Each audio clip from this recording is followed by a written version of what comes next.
Assalamualaikum warahmatullahi wabarakatuh. Hello everyone, how are you today? I hope you are always in good condition. Please stay safe and don't forget for wearing mask, washing your hands, keeping a distance, avoiding the crowds, and reducing mobility.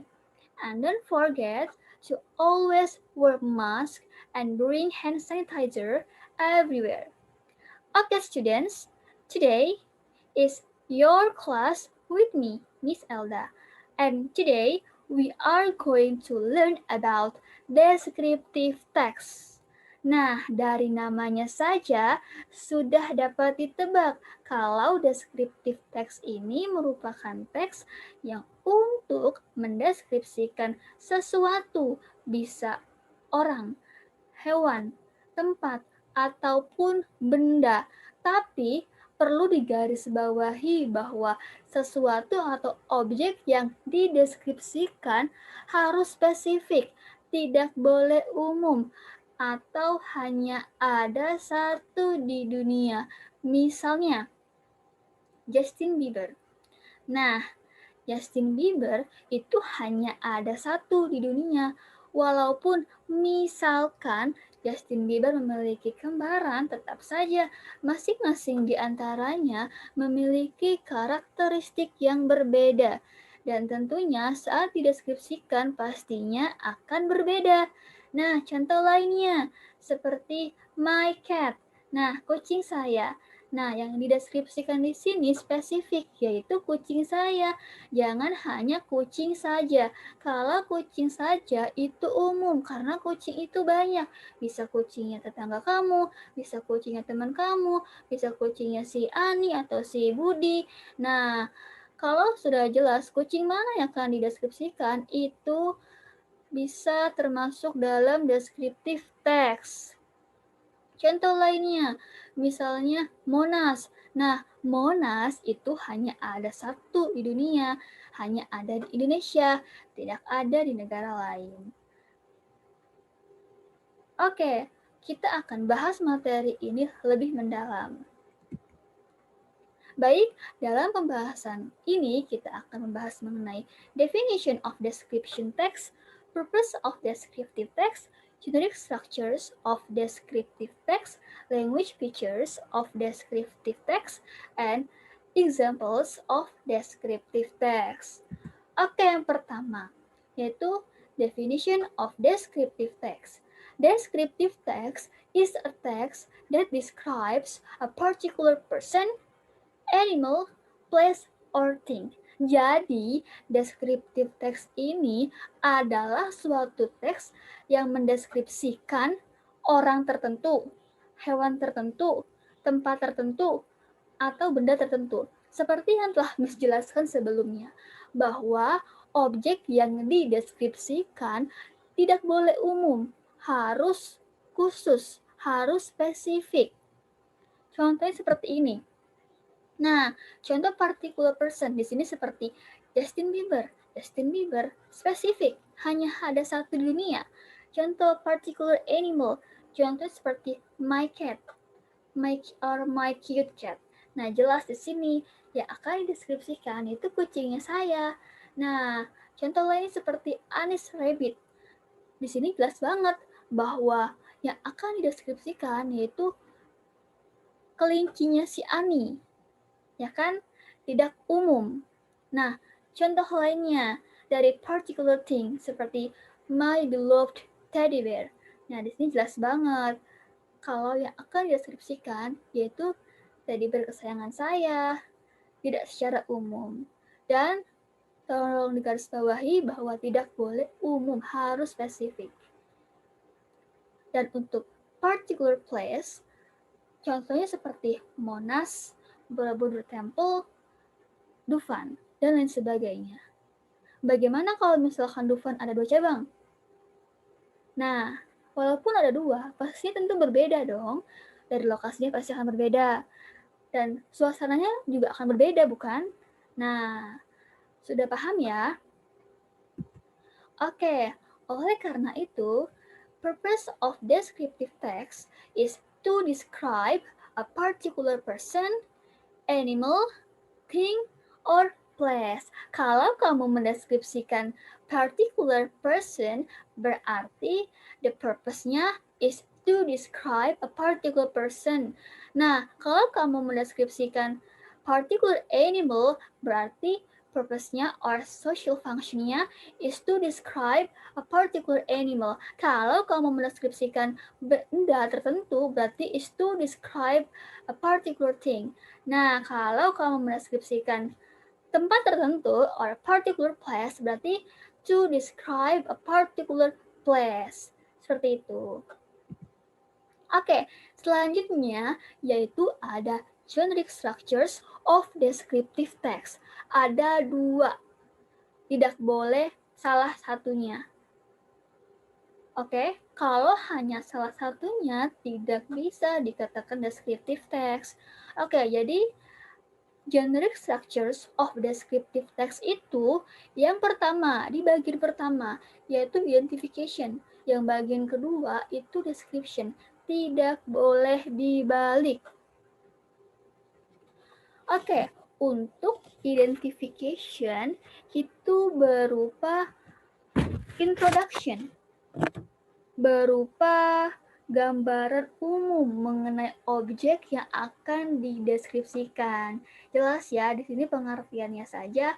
It contains about introduction of a person, place, animal, or object will be described. Nah, contohnya, misalnya kita akan mendeskripsikan seekor kucing. Misalnya, my cat. Di bagian identification ini, kita bisa memperkenalkan kucing secara general atau secara belum spesifik, belum dalam pendeskripsiannya.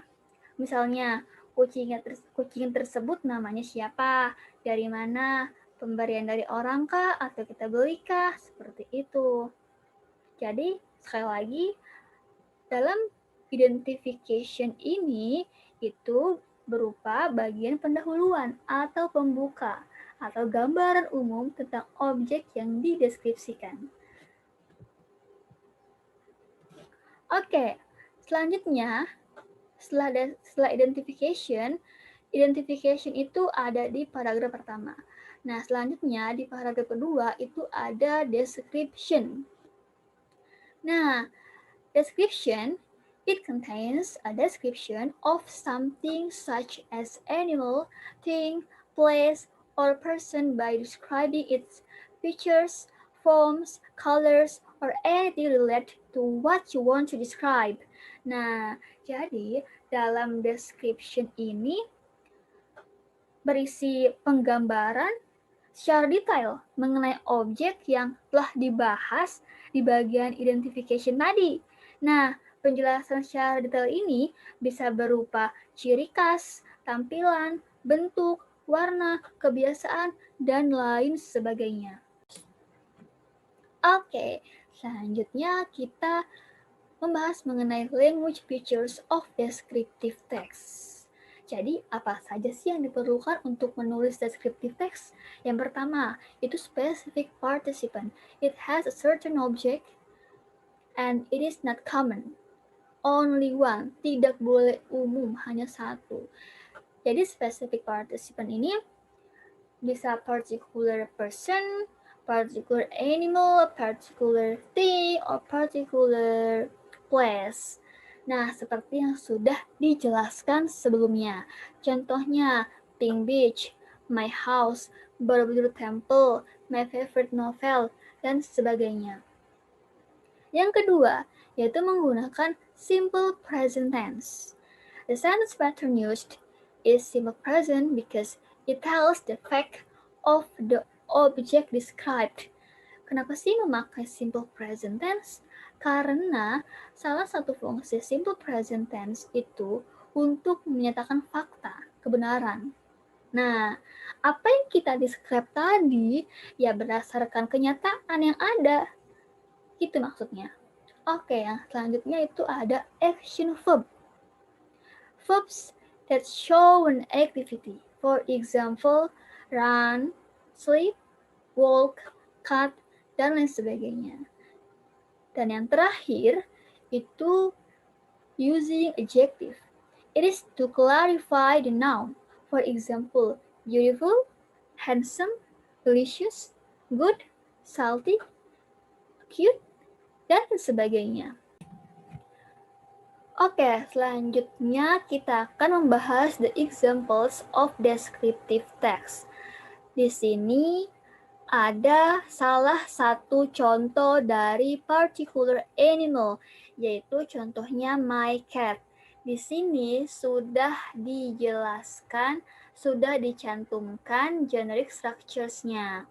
Nah, di sini di paragraf pertama yaitu identification, di mana di paragraf pertama ini masih berupa pendahuluan atau pengenalan si kucing tersebut. Sedangkan di paragraf kedua baru mengenai pendeskripsian si kucing tersebut. Nah, mari kita baca. Di paragraf pertama, I have a lovely cat. I found this cat about 1 year ago in front of my house. It was a little cat who had no house and I could not find its mother, so that I decided to take care of it. I named this cat Fushi. Fushi is the one and only cat I like because it is very cute.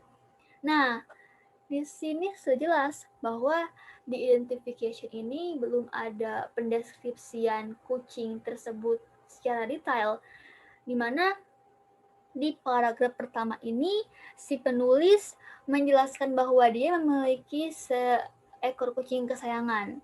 Dia menemukan kucing ini 1 tahun yang lalu di depan rumahnya.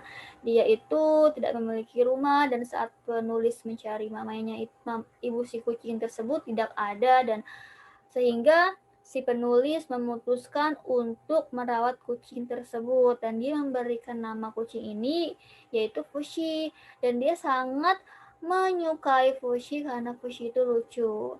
Nah, jelas di sini tuh hanya berupa introduction saja, belum pendeskripsian si kucing secara detail. Nah, baru di paragraf kedua, si penulis mengatakan bahwa my cat has 4 legs, 2 ears, 2 eyes, and a tail.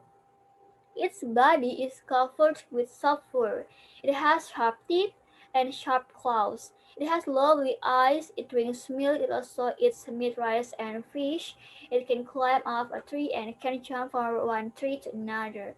Nah, di paragraf 2 ini si penulis menjelaskan, mendeskripsikan bahwa si kucing ini memiliki 4 kaki, 2 telinga, 2 mata, 1 ekor, dan badannya diselimuti oleh bulu halus, giginya tajam. Nah, itu yang namanya mendeskripsikan. Nah, dalam mendeskripsikan di sini wajib memakai simple present tense. Nah, kalau kalian bingung kenapa di paragraf pertama ada past tense seperti found, was, could. Nah, ini karena bukan dalam bentuk mendeskripsikan. Ini berupa pengenalan si kucing tersebut, bahwa dia tuh menjelaskan kucingnya ditemukan di 1 tahun yang lalu. Nah, memang untuk menjelaskan kejadian yang telah lalu memang harus menggunakan past tense, dan tapi tetap dalam language features-nya menggunakan simple present tense, bukan past tense. Itu hanya untuk introduction saja, terserah penulisnya bagaimana ia mau memberi pendahuluan mengenai objek yang dideskripsikan. Yang terpenting pada saat mendeskripsikan particular person, animal, place, or thing itu harus menggunakan simple present tense. Karena simple present tense itu untuk menyatakan fakta, seperti apa yang kita deskripsikan itu berdasarkan fakta. Oke, untuk contoh yang kedua, ini adalah salah satu contoh dari particular person, nah yaitu Justin Bieber. Di paragraf pertama ada identification yang berupa gambaran atau pengenalan mengenai si Justin tersebut secara umum, belum pendeskripsiannya.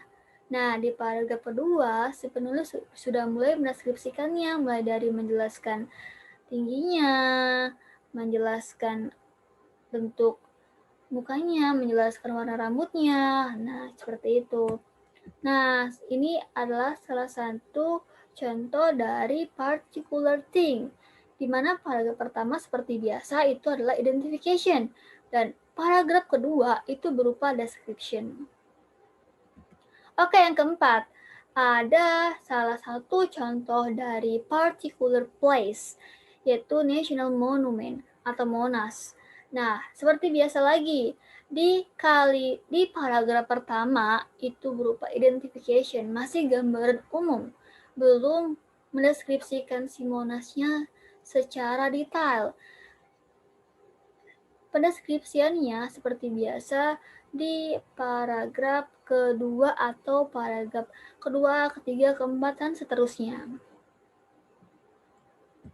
Oke, sekian untuk pembelajaran kali ini.